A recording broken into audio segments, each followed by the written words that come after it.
të gjithëve, nga unë Alfrida Kajolli. Mirë se erdhët në këtë episod të radhës të Korrierit të Shëndetit, ku do të flasim për një nga problematikat shëndetësore më të përhapur në botë, anemin. Ndoshta e keni ndjerë veten ndonjëherë të lodhur, pa arsye, me lëkurë të zveht apo dhe me përshëndrim të ulët. Shpesh këto shenja lidhen me stresin apo dhe mungesën e gjumit, por në fakt mund të tregojnë për diçka që është më e thellë, mungesën e qelizave të kuqe të gjakut. Sot do të zbulojmë se çfarë është anemia, si ndikon ajo tek energjia jonë dhe mbi të gjitha si ushqimet dhe superushqimet mund të na bëjnë aleat më të mirë për ta luftuar. Sot do të kemi të ftuar pedagogën e lëndës së shkencës së ushqimit dhe gatimit, zonjën Marcela Papa nga Instituti Kulinar Neranzi, që do të na flasë më tepër rreth kësaj teme. Përshëndetje Zysha, mirë se erdhe.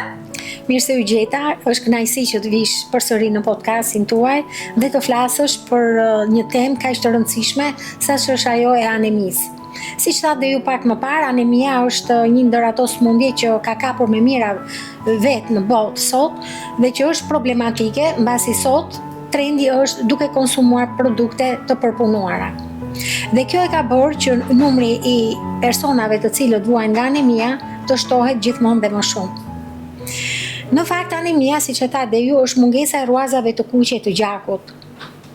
Le të themi, sot neve duam të diskutojmë jo më shumë se çfarë është anemia, po se si ne mund ta kurojmë ato me një, le të themi, element më të fuqishëm se medikamentet, sepse shpeshherë neve i fokusohemi ke medikamentet apo ke suplementet, por nuk harrojmë apo e vëmë mbas kuintave, si të themi, atë që është më kryesorja dhe që është ushqimi.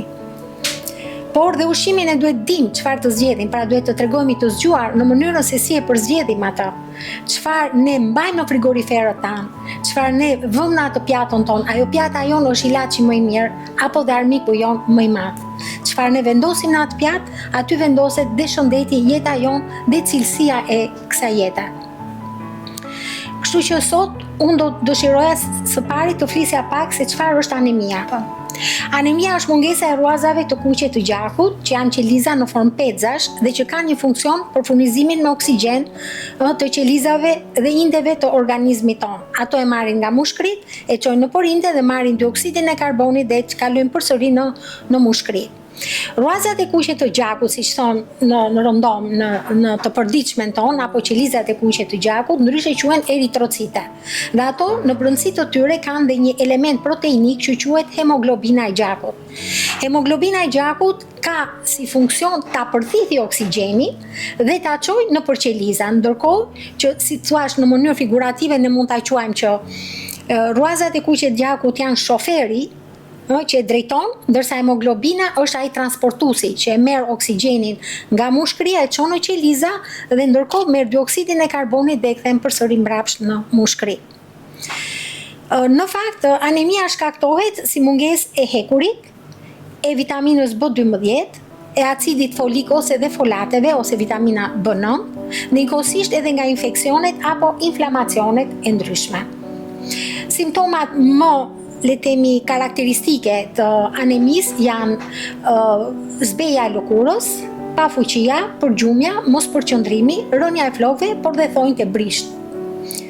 Ndoshta kjo mund të ketë dhe arsyen e një stresi të momentit, apo të një lodhje, të mbilodhje, por në fakt kjo është dhe një shenjë e cila është si një këmban që troket dhe bën atë zhurmën e fshet për të thënë kujdes shëndetin, kujdes cilësinë e jetës, sepse ne shpesh herë le të themi gjykojmë vetëm nga rezultatet le të themi laboratorike, por në fakt ne duhet ta parandalojmë para se të shkojmë ke këto rezultate. Pra, ushqimi nuk është vetëm një terapi për ta kuruar anemin, por edhe për ta parandaluar, pra për një profilaksi.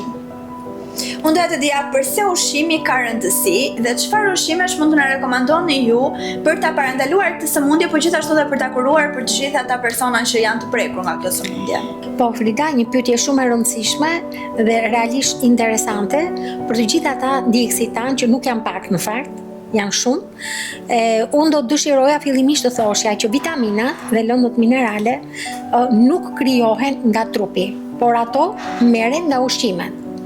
Dhe pra, ushqimi siç del është kryesori për shëndetin dhe jetën tonë, sepse vitaminat dhe lëndët minerale luajnë një rol tepër të rëndësishëm, përveç proteinave, yndyrnave, karbohidrateve, luajnë një rol shumë të rëndësishëm edhe tek fermentet, enzimat e ndryshme të cilat kryejnë një procesin metabolik normal. Nëse ato mungojnë ose janë të pakta, atëherë edhe procesi jon metabolik apo cilësia e jetës tonë do bjerë.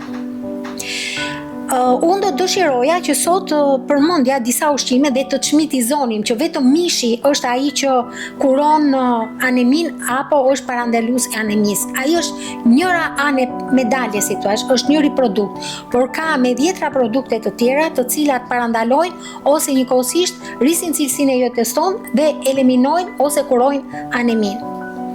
Një ndër ato produkte është edhe spirulina, që është quajtur edhe le temi një superfood. Është një algë, një mikroalgë në ngjyrë blu, e cila rritet në ujëra alkaline, në zona tropikale dhe subtropikale, dhe si e tillë ajo ka gjetur përdorim të gjerë si dhe terapeutik që në kohën e Indis së lashtë dhe ka ardhur deri në ditët e sotme, duke qenë përsëri një produkt apo një superfood i cili ka veti të jashtëzakonshme kurative dhe në rastin tonë për anemin. Çfarë përmban spirulina?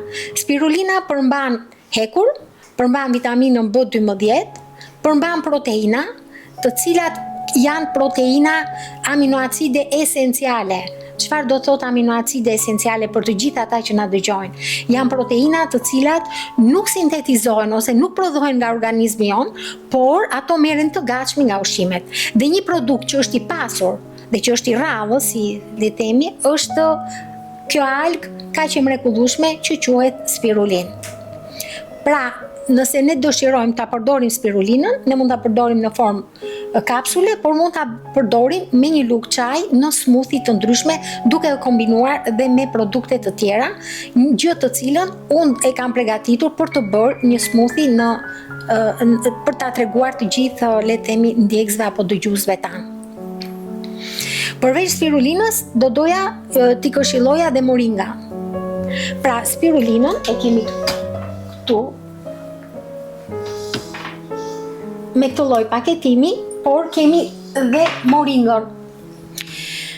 Dhe moringa, ashtu sikurse dhe spirulina, përmban proteina, por njëkohësisht përmban dhe vitamina, siç është vitamina A, vitamina E, vitamina C, të cilat janë jo vetëm luftojnë anemin, por rrisin dhe imunitetin e organizmit tonë. Çfarë do dëshiroja unë të përmendja është që në kombinime të ndryshme neve mund të le të themi përzjejmë ose mund t'i miksojmë produkte të cilat përmbajnë hekur, por dhe me ato që përmbajnë vitaminën C. Në fakt, në rastin e spirulinës apo në rastin e moringës, vitamina C është prezent. Pra natyra vetë ka krijuar që përveç hekurit ato kanë edhe vitaminën C, e cila le të themi shërben për ta përthithur më mirë hekurin në organizëm.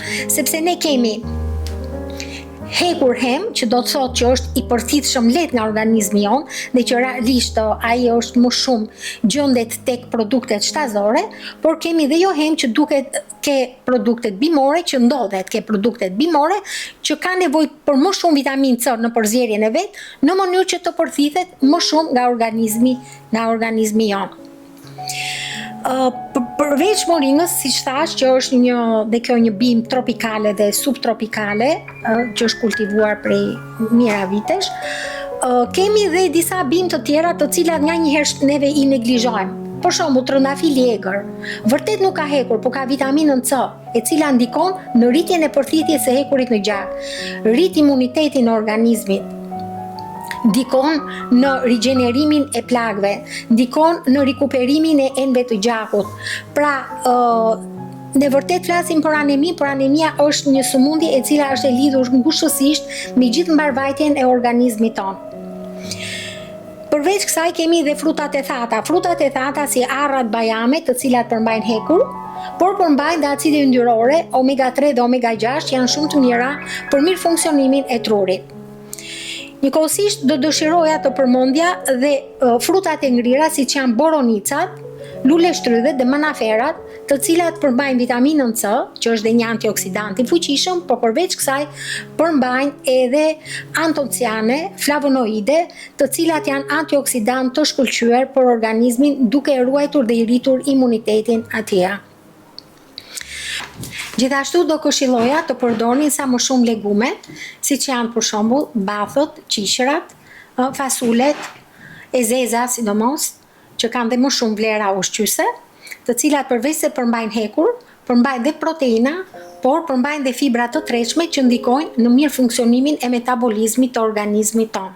Është e këshillueshme që këto, le të themi kjo familje, të përdoret 2 ose 3 herë në javë. Nuk do them që për ditë të përdorim thjerza apo fasule, por t'i alternojmë një herë thjerza, një herë fasule, një herë qishra dhe kështu me radhë.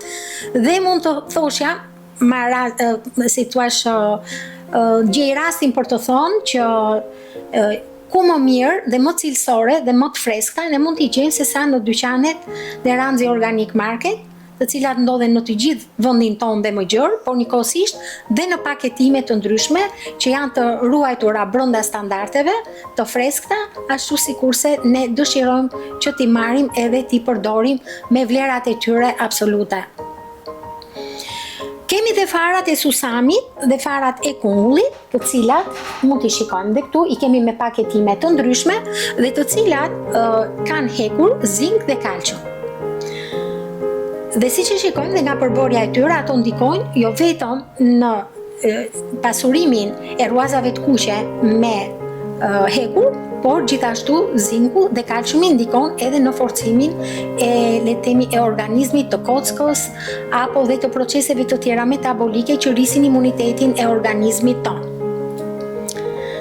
Si mund t'i kombinojmë ne këto ushqime për të pasur dhe efekt më maksimal? Po, kjo është një pyetje shumë e rëndësishme, mund të them. Do doja të thoshja që fillimisht mos përdorni çajin dhe kafen menjëherë mbasi të kemi ngrënë, sepse ai frenon përthitjen e hekurit në gjak.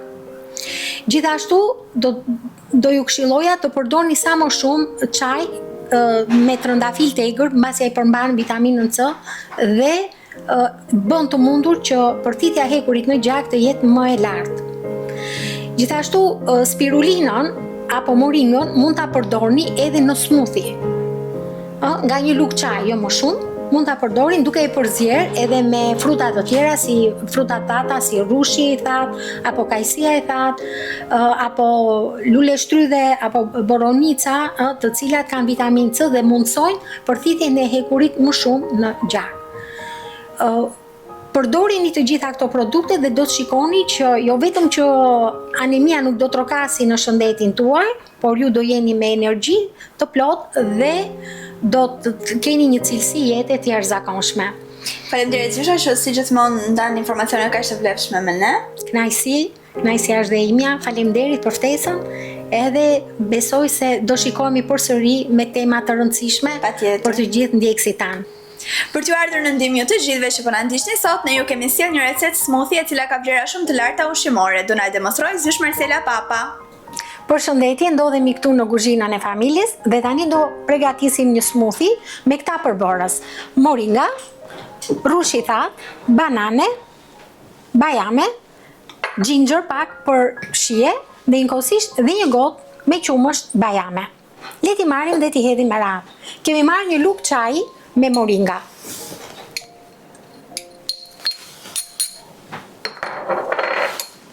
Hedhim rrushin e thatë, përsëri një grusht me rrusht të thatë. Hedhim bajamet, përsëri një grusht me bajame, një banane të grirë, dhe së fundmi një gotë me qumësht bajame. I hedhim pak ginger sa për shije dhe aromë. Pasi e kemi hedhur në blender, e homogenizojmë.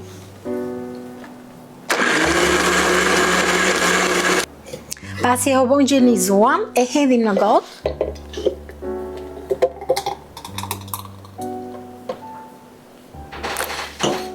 Kështu neve përftuam një smoothie e cila është jo vetëm një kuruse anemis apo parandaluse e saj, por njëkohësisht është dhe një bateri natyrale për t'i dhënë energji të përditshëm organizmit tonë. Ju bof të mirë, shihemi në edicionet e ardhshme, mirupafshim.